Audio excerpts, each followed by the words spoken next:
Hello नमस्कार। आप सभी लोगों का स्वागत है। मैं हूं राज राणा। तो टीआरई 4.0 के बारे में अब श्योर है कि उसकी वैकेंसी आने वाली है और लगभग 80,000 जगह तो आएंगी ही आएंगी। वो 80,000 बढ़कर 1 लाख हो सकती हैं, 1.5 लाख हो सकती हैं। वो सरकार के ऊपर डिपेंड करता है कि वो कितनी भर्तियां लेके आती हैं। लेकिन सबसे बड़ा सवाल यही है कि क्या टीआरई 4.0 से पहले एसटेट होगा या नहीं, है ना। क्या टीआरई 4.0 से पहले एस्टेट या बिहार टेट होना चाहिए, इस पर आपकी क्या राय है? कमेंट बॉक्स में पहले तो अपनी राय जरूर दें। और जैसा कि सारे स्टूडेंट ने मुझसे कहा था कि सर एस्टेट पर आप वीडियो बनाइए, तो सरकार पर थोड़ा सा प्रभाव भी पड़ेगा और उसकी वजह से हो सकता है कि एस्टेट हो जाए, है ना। तो चलिए सरकार के सामने अपनी अपनी बातें रख देते हैं और उसके संबंध में क्या क्या हो रहा है, हमारे अलावा और कौन कौन लोग प्रयास कर रहे हैं एस्टेट के लिए, उनके बारे में भी मैं आज आपको यहां पे बताऊंगा। सबसे पहली बात तो मेरी राय तो यह है कि टीआरई 4.0 से पहले बिहार एस्टेट जरूर होना चाहिए। रीजन क्या है, बहुत सारी वैकेंसी निकली है। अगर एक बार एस्टेट करवा लोगे, क्योंकि एलिजिबिलिटी टेस्ट है ये, इसमें कोई बहुत ज्यादा रॉकेट साइंस नहीं है, आप करवा सकते हो आराम से। तो उन बच्चों के लिए भी जो अभी एलिजिबल नहीं है उसमें फॉर्म भरने के लिए, उनके घर भी एक खुशी का द्वार खुल सकता है। इस 2025 में उन्हें भी नौकरी मिल सकती है। तो अगर हो जाए तो बहुत अच्छी बात है और सरकार को निश्चित रूप से करना चाहिए। बिहार टेट और हो जाए तो उन बच्चों को भी लाभ मिल जाएगा जिनका सी टेट नहीं हो पाया है ना। तो चलिए इसके संबंध में क्या है मैं थोड़ा सा बता दूं। तो मुझे कुछ खबर पता चली तो मैंने सोचा लाओ आपके साथ शेयर कर लूं कि सारे लोग देखो कितने उससे प्रयास कर रहे हैं। और अगर बैठे रहे ना तो फिर कुछ नहीं हो पाएगा। आपको भी कुछ ना कुछ करना पड़ेगा। कुछ ना करो तो कम से कम वीडियो को ही शेयर कर दो ताकि ज्यादा से ज्यादा लोगों तक पहुंच पाए, है ना। बाकी मैं आप लोगों को करूंगा, ठीक है, लगातार इससे रिलेटेड।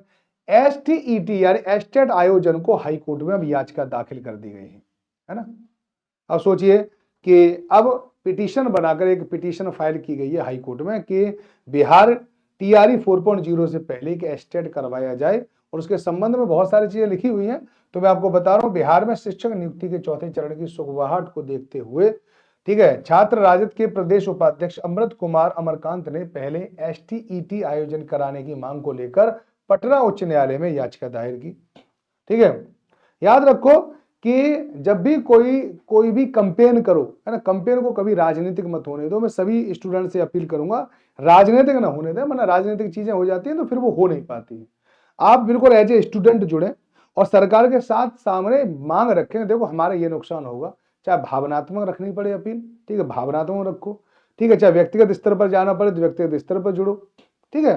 सरकारों के साथ भावनात्मक रूप से अगर आप अपनी बातें रख पाओ या किसी अन्य माध्यम से भी बात रख पाओ ताकि आप सरकार हमारी बातें सुन ले, ठीक है, तो हो सकता है कि सरकार इसके बारे में सोचेगी और वो बिहार एस्टेट कराने के बारे में सोचने लग जाए। ठीक है, तो उच्च न्यायालय में याचिका दायर की है। यह याचिका अधिवक्ता एसएन यादव के माध्यम से दाखिल की गई है। प्रदेश छात्र अध्यक्ष गगन कुमार ने गुरुवार को जारी इस विज्ञप्ति में इसकी जानकारी दी। तो अब ये एस्टेट का जो मामला है वो कहां पर पहुंच चुका है? हाई कोर्ट में पहुंच चुका है ना। एस्टेट का जो मामला है वो कहां पर है? एस्टेट का मामला पहले क्या था? सरकार के पास था और अब ये हाईकोर्ट का जो एस्टेट का जो मामला है वो अब हाईकोर्ट में पहुंच चुका है। अब जो गेंद पाली में किसके? हाईकोर्ट में है और हाईकोर्ट के सामने तो भैया दलील देनी पड़ती है। अब देखते हैं कि हमारे अगर जो अधिवक्ता हैं, वरिष्ठ अधिवक्ता हैं, अगर वो अच्छी दलील देते हैं और हाईकोर्ट को कन्विंस कर लेते हैं कि नहीं एस्टेट कराना जरूरी है, और उसमें आप लोगों को ये भी दिखाना पड़ता है कि अगर एस्टेट नहीं करवाएंगे तो क्या क्या नुकसान होंगे, हमारे किस प्रकार से अवसर की समानता के साथ अन्याय होगा, तो वो सब कुछ अगर इनको अच्छी तरह से रख पाए तो 100% आप लोगों के पक्ष में ही फैसला आएगा। हो सकता है एस्टेट हो जाए, है ना, हो सकता है एस्टेट हो जाए और हमारी तो यही उम्मीद है, यही तमन्ना भी है कि एस्टेट हो जाए और वो सारे स्टूडेंट जो इस बार एस्टेट जिन्होंने नहीं दिया था या नहीं दे पाए थे, एलिजिबल नहीं थे एस्टेट देने के लिए, या जो पास नहीं हो पाए हैं वो भी पास हो जाएं और बिहार के द्वारा बीपीएससी टीआरई 4.0 के द्वारा जो आगामी जो परीक्षा है और उनमें वो पार्टिसिपेट कर पाए और वो भी 2025 में शिक्षक बन पाए। तो फिर एक बार सारे लोग कमेंट बॉक्स में जरूर लिखें, हमें चाहिए एस्टेट, हमें चाहिए एस्टेट। तो हमें चाहिए स्टेट। नमस्कार।